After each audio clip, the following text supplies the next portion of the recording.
Radio Sucesos 101.7 FM presenta su noticiero Sucesos con Milton Pérez y Verónica Larrea. Un periodismo libre para una democracia plena. Los hechos y las opiniones de los sucesos que marcan nuestro tiempo.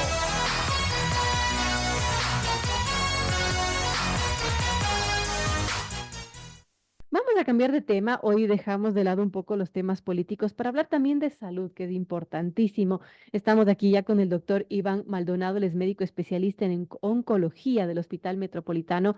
Hay un tema que concierne sobre todo a las mujeres y es el cáncer de ovarios. El 80% de los casos de cáncer de ovarios se detectan en etapas avanzadas. En el Día Mundial de la Enfermedad, los expertos han advertido que suele detectarse en estadios avanzados debido a que no suele presentar síntomas en la fase inicial. La importancia de los controles ginecológicos y hacer conciencia de esta situación. Gracias a al doctor Iván Maldonado, médico especialista en oncología clínica por la Universidad San Francisco de Quito, médico oncólogo del Hospital Metropolitano, actual presidente de la Sociedad Ecuatoriana Multidisciplinaria de Mastología, SEMA. Gracias por estar con nosotros, dialogar de un tema que es importante. Este tipo de cáncer ginecológico con mayor prevalencia a nivel global afecta a más de 300.000 mujeres cada año en el mundo, lo convierte en una de las 5 enfermedades oncológicas más frecuentes en las mujeres. Este 8 de mayo se lleva adelante el Día Mundial de la Lucha contra el Cáncer de Ovario y es importante, una importante jornada para hacer conciencia de cómo hacer esta detección precoz, si es que hay formas de prevenir este cáncer, también importante conocerlo. Doctor, bienvenido, gracias por estar con nosotros. ¿Qué nos puede contar a propósito de este Día Mundial de Lucha contra el Cáncer de Ovario? ¿Cuáles han sido los avances médicos más importantes y las recomendaciones que daría a las mujeres de todo el mundo y las personas que lo escuchan? Buenos días, muchas gracias por la invitación y claro, este tema importantísimo. Cada 8 de mayo se trata de hacer una campaña de concientización sobre este tumor maligno que realmente es letal, que no tiene tanta fama o tanto conocimiento como el cáncer de mama, por ejemplo, Ujú. pero sí que tiene mucha importancia. Ya decía usted que el cáncer de ovario, aunque no es el más frecuente, si vemos el cáncer de la mujer es el tercero, nada más está después del cérvix y del endometrio, y luego viene ya el cáncer de ovario. Y lo más importante es que es letal, es decir, de los pacientes, de las pacientes que se diagnostican con cáncer de ovario, el 65 al 70% fallecen, ¿sí? Wow, es un número alto. Sí, o sea, la letalidad es muy alta, a diferencia de otros tumores donde son más frecuentes, pero tienen mejor pronóstico. Y esto se debe básicamente a dos cosas. Lo uno es que, lo mencionaba usted, los síntomas son muy inespecíficos, es decir, se confunden mucho. Por ejemplo, un cáncer de ovario puede pasar por un colon irritable, por una gastritis, por infección urinaria, por estreñimiento. Entonces, los síntomas son muy inespecíficos y generalmente el diagnóstico es tardío y las etapas generalmente son 2, 3 y hasta 4. Ese es el un motivo para el que no se puede diagnosticar Es muy alto, con ¿no? Que el prontitud. 80% de los casos de este tipo de cáncer de ovario se detecten en etapas ya Etapas avanzadas. avanzadas, así es decir, hacer una detección asintomática prácticamente es imposible. Y luego la otra razón es esa, justo no existe un screening, un método de tamizaje como hay en Ujú. otros tumores, donde yo les pueda recomendar cada año hágase un CA 125, que es un marcador tumoral, o una ecografía transvaginal, porque no hay evidencia de que esos estudios impacten en la mortalidad. Es decir, no se recomienda hacerlo de forma anual o de forma rutinaria, Por porque eso ejemplo, puede. un tradicional Papa Nicolau no podría detectar un cáncer de No, ovario. no, no. El Papa Nicolau específicamente está diseñado para el cáncer de cérvix. Sí que hay a veces hallazgos raros en el Papa Nicolau que pueden sugerir que investiguemos un Ujú. cáncer de ovario, algún tipo de célula normal, pero no, el Papa Nicolau pues no nos ayuda para el cáncer de ovario. Entonces, no existe un screening estándar para las mujeres de riesgo promedio. Ujú. Riesgo promedio es de aquella mujer que no tiene una mutación conocida, ¿sí? O que no tiene muchos antecedentes familiares conocidos de cáncer de ovario, cáncer de mama, cáncer de colon, que ya le sitúa en un riesgo alto y ahí sí que hay que ponerle mucha más atención y podrían servir estos estudios como los marcadores tumorales o el ecotransvaginal, pero en este grupo selecto, ¿no? Y por eso el asesoramiento genético es súper importante, considerar el Ya. factor hereditario. Ahora, ¿qué pasa, por ejemplo, considerando este factor hereditario, doctor, si alguna pariente cercano tuvo cáncer de mama? Eso también podría indicar que podríamos tener propensión a no solo tener cáncer de mama, sino también cáncer de ovarios? Totalmente, sí. De hecho, existe el síndrome mama-ovario, es decir, Ujú. sabemos que están relacionados el cáncer de mama con el ovario y otros tumores, por ejemplo, los genes BRCA1, BRCA2 o BRCA1 o BRCA2, que son muy conocidos y que estos genes son reparadores del ADN y cuando uno no Oh, puede reparar su ADN, pues hace tumores, y no solo de mama, sino de ovario, de próstata, de colon. qué interesante. Entonces, pacientes con antecedentes familiares deben tener consideración genética para poder hacer un estudio en esos pacientes de mutaciones, ¿no? De variantes patogénicas.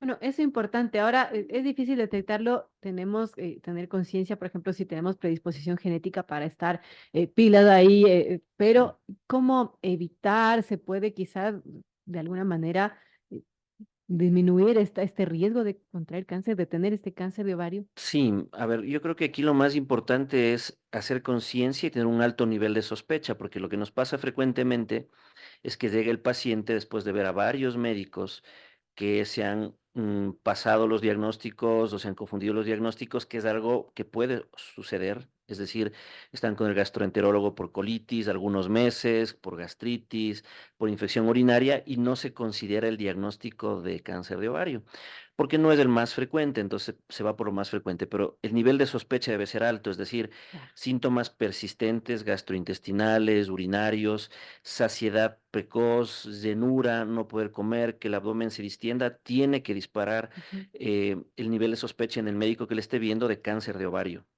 Y esto pues ayudaría a diagnosticarlo antes de que sea más avanzado. Normalmente el tratamiento, doctor Iván Maldonado, ¿en qué consiste? ¿En extirpar los ovarios? ¿Cómo funciona el tratamiento cuando ya se detecta un cáncer de ovario? Sí, bueno, el tratamiento oncológico generalmente es multidisciplinario, es decir, Ujú. incluye varios pilares, varias aristas. Una vez que la paciente ha sido diagnosticada de cáncer de ovario, lo primero es la cirugía. El pilar fundamental generalmente en oncología es la cirugía oncológica bien realizada, es decir, con un protocolo o un esquema completo, no sacar solo un ovario, sino que hay que hacer todo un protocolo de ovario que se le dice, o una citorreducción, que es una salpingoforectomía, es decir, sacar las trompas, los ovarios bilateral, el útero, hacer un lavado de la cavidad, sacar el omento, eso es todo un protocolo y dependiendo de la histología, a veces también el apéndice. Entonces, va la parte quirúrgica y luego la quimioterapia. Sí, la Es un tema quimioterapia. complejo realmente. Sí, sí, sí, sí. Es decir, es un tratamiento, digamos, complejo. Hay que hacer quimioterapia, pero hay muchos avances también. Es Justo decir, que preguntarle también de los sí. avances, ¿qué se hacía antes, qué se hace ahora, por ejemplo, y qué mejorías hay en cuanto al tratamiento? Ujú. En la parte sistémica, es decir, en la parte de la quimio, que antes teníamos solo quimioterapia, la seguimos usando, sí que la seguimos Ujú. usando, es un pilar, pero se entiende mejor la biología del tumor y, por ejemplo, ahora utilizamos moléculas que van dirigidas hacia el ADN, por ejemplo, los inhibidores de PARP, que es una enzima que hace un mecanismo que se llama de letalidad sintética, es decir, aprovechamos los tumores mutados Ujú. con BRCA y le damos un medicamento que hace una sinergia con la mutación y destruye a las células. Esto es terapia oral y que no es quimioterapia, es una terapia dirigida molecularmente. Esto lo utilizamos por ahora en mantenimiento para que la paciente no recaiga, porque las recaídas también son muy frecuentes Claro. pese al tratamiento, y también en enfermedad avanzada metastásica. También estamos haciendo ya estudios con inmunoterapia. Si la inmunoterapia tiene un concepto totalmente distinto al de la quimio, es decir, la quimioterapia ataca las células Ujú. tumorales, la inmunoterapia libera el sistema inmune del paciente, pero de forma real, es decir, no es inmunoterapia de tal vez que a veces se El mismo escucha. cuerpo combate esas células malignas, digamos. Exactamente, sí, con ayuda de la quimio, ¿no? O de estas otras moléculas, es decir, le damos permiso al sistema inmune para que se libere y las células puedan defenderse mejor, las células, los linfocitos T, Ujú. defenderse mejor del tumor, porque normalmente nuestro sistema inmune elimina células tumorales, es muy efectivo, pero por algunas razones está apagado, lo liberamos y esto es mejor, Qué ¿no? interesante. El pronóstico de la paciente con cáncer de ovario, ¿cómo podemos pensar de su calidad de vida, del pronóstico final que Sí, tendrá? bueno, el pronóstico está directamente relacionado con la etapa en la que se diagnostique. Solo tenemos de la etapa uno, 2, 3 y 4, siendo la 4 la más avanzada. La 4 es aquella que tiene metástasis, es decir, que se ha diseminado por fuera del ovario. Y pues obviamente el pronóstico es malo, la intención del tratamiento ya no puede ser curativa cuando hay una enfermedad diseminada y el tratamiento es paliativo, ¿no? Esto no quiere decir que no se pueda hacer cosas, se puede hacer siempre, pero tal vez no se puede llegar a la curación. Y en las etapas tempranas, que podría ser algo que a veces es un hallazgo quirúrgico, por un quiste le operan y total es un cáncer muy pequeño, o se operó por otra cosa y se encontró un quiste pequeño y fue un cáncer, y esto pues tendrá buen pronóstico, ¿no? Si se trata más del 90% a 5 años en etapas muy tempranas, en etapas uno. Y claro, esto irá bajando etapas 2 3 4 hasta menos del 30%. Exactamente, doctor, se detecta en estas etapas tempranas necesariamente porque se dio una cirugía, porque no hay como usted mencionaba, un Un screening screening. específico para ello. Así es, en mujeres de riesgo promedio no tenemos una recomendación validada para hacerlo. Y hay que tener un poco de precaución porque hay gente que sí lo hace, pero esto puede llevar a riesgos. Digamos, le hago exámenes de rutina que no están indicados y me tengo que someter a exámenes invasivos que tal vez no eran necesarios. O un estrés que usted va a estar, me salió el marcador elevado y ahora tengo cáncer. Y realmente el marcador no es específico y es porque estaba menstruando Mm. o es porque Oh, tenía una muy inflamación complejo. abdominal. Bueno, es interesante. Además del tema genético, doctor, ¿hay alguna otra situación que pueda llevarnos a tener esta enfermedad, este cáncer de ovario? Bueno, factores de riesgo hay algunos. Todo el cáncer siempre termina siendo un problema del ADN, es decir, variantes patogénicas que el ADN se altera y empieza a proliferar las células de forma descontrolada. Factores de riesgo que se han visto es, por ejemplo, tener la primera regla muy temprano, la menarquia, Mm, y la menopausia muy tardía. ¿Por qué? Porque cada ciclo menstrual hay una lesión del ovario en cada óvulo, un lastimado que se vuelve a curar cada mes. ujú. Si esto lo hago por muchos años, se lastima y se cura, se lastima y se cura, probablemente esto es una de las teorías, desencadene una carcinogénesis. Entonces, tener muchos ciclos menstruales por muchos años, empezar muy tempranito y Ujú. terminar muy tarde, es un factor de riesgo. Obviamente, los antecedentes familiares, el sobrepeso, la obesidad, el alcohol, el tabaco, todos son factores que intervienen como factores de riesgo, ¿no?